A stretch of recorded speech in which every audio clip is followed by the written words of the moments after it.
मी अनन्या सदानंद म्हात्रे आपणासमोर विषय मांडते आहे शांतता आणि सुसंवाद प्रस्थापित करण्यात तरुणांचे योगदान। मंडळी, माझ्या या विषयाची सुरुवात मी तरुणांवरच आधारित एका काव्य पंक्तीने करण्याचा प्रयत्न करते आहे। कुरुक्षेत्रीया रडणारे अर्जुन रोज पाही, कुरुक्षेत्रीया रडणारे अर्जुन रोज पाही, घडतात रोज युद्धे पण कृष्ण आज नाही। नारी दूर पळवणारे रावण रोज पाही, नारी दूर पळवणारे रावण रोज पाही, पण सीतेस शोधणारा हनुमान आज नाही। गुरुवर उलटणारे दुर्योधन रोज पाही, गुरुवर उलटणारे दुर्योधन रोज पाही, पण गुरु दक्षिणा देणारा एकलव्य आज नाही।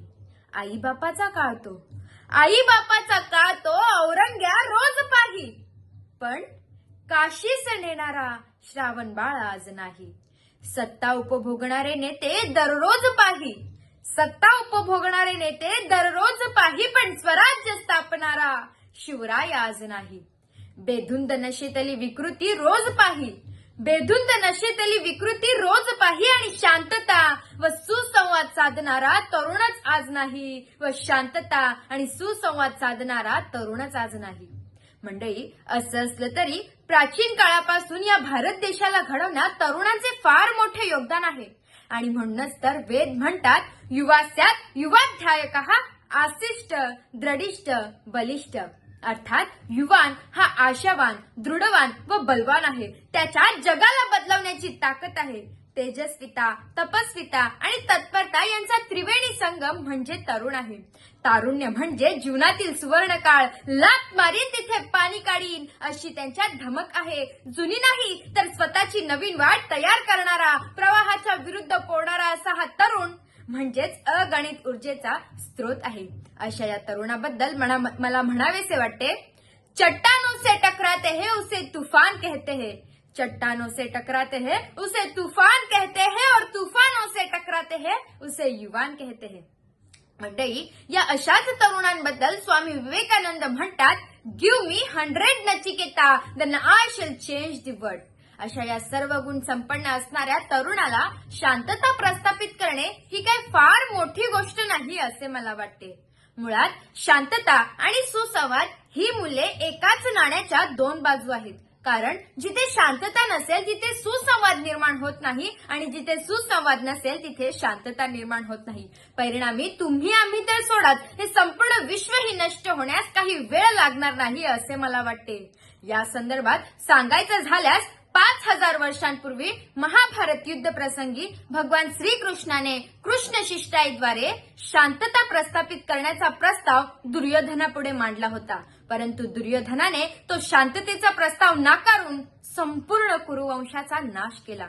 हनुमंतानेही सीता मातेला सोडण्यासाठी रावणाशी सुसंवाद साधला होता, परंतु रावणाच्या वृत्तीने संपूर्ण लंका जळून खाक झाली।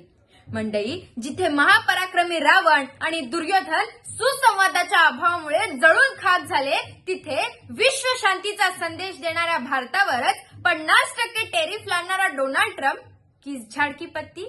तेव्हा आपल्या जीवनात शांतता निर्माण करण्यासाठी सुसंवाद निर्माण करणे ही एक महत्वाची गोष्ट आहे असे मला वाटते। परोपकाराय फलंती वृक्षा, परोपकाराय वहंती नद्या, परोपकाराय दुधंती गावा, परोपकारार्थमिदं शरीरम। या संस्कृत श्लोकाप्रमाणे आपल्याला भरभरून वैभव देणारा शांत निसर्गाशी स्वार्थी माणसाने छेडछाड केल्यामुळेच आज मानवी जीवन अशांत झाले आहे। मग ती इरसालवाडी असो नाहीतर मग धराली, अहो इतकंच कशाला, आज काश्मीर पासून कन्याकुमारी पर्यंत या निसर्गाने मानवाला पळता भुई थोडी केलेली आहे। तेव्हा अशा या परोपकारी निसर्गाशी सुसंवाद साधण्यासाठी एक पेड माँ के नाम या उपक्रमाअंतर्गत आपण सर्व तरुणांनी हा उपक्रम साजरा करून शांतता निर्माण करण्याचा प्रयत्न करायला हवा।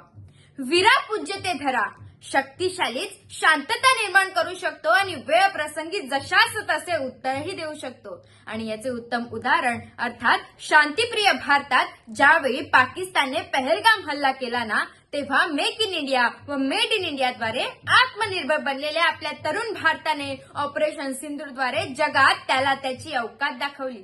अहो एवढंच कशाला, आजचा आपला आत्मनिर्भर तरुण भारतातील हा तरुण कला, क्रीडा, विज्ञान, तंत्रज्ञान या क्षेत्रातच नव्हे तर चांद्रयान, मंगळयानासह सूर्ययानांद्वारे अवकाशात उंच भरारी घेत आहे. मग शांतता व सुसंवाद साधून भारताला विश्वगुरु बनवण्याचा प्रयत्न करणाऱ्या या तरुणाबद्दल मी एवढंच म्हणेन, तू भोर का पहिला तारा है, तू भोर का पहला तारा है, परिवर्तन का एक नारा है, ये अंधकार तो कुछ पल का है, ये अंधकार तो कुछ पल का है, फिर ये सब कुछ तुम्हारा है. तू माटी का लाल है, कोई कंकर या धूल नहीं, तू माटी का लाल है, कोई कंकर या धूल नहीं, तू समय बदल कर रख देगा, इतिहास लिखेगा भूल नहीं, इतिहास लिखेगा भूल नहीं. धन्यवाद.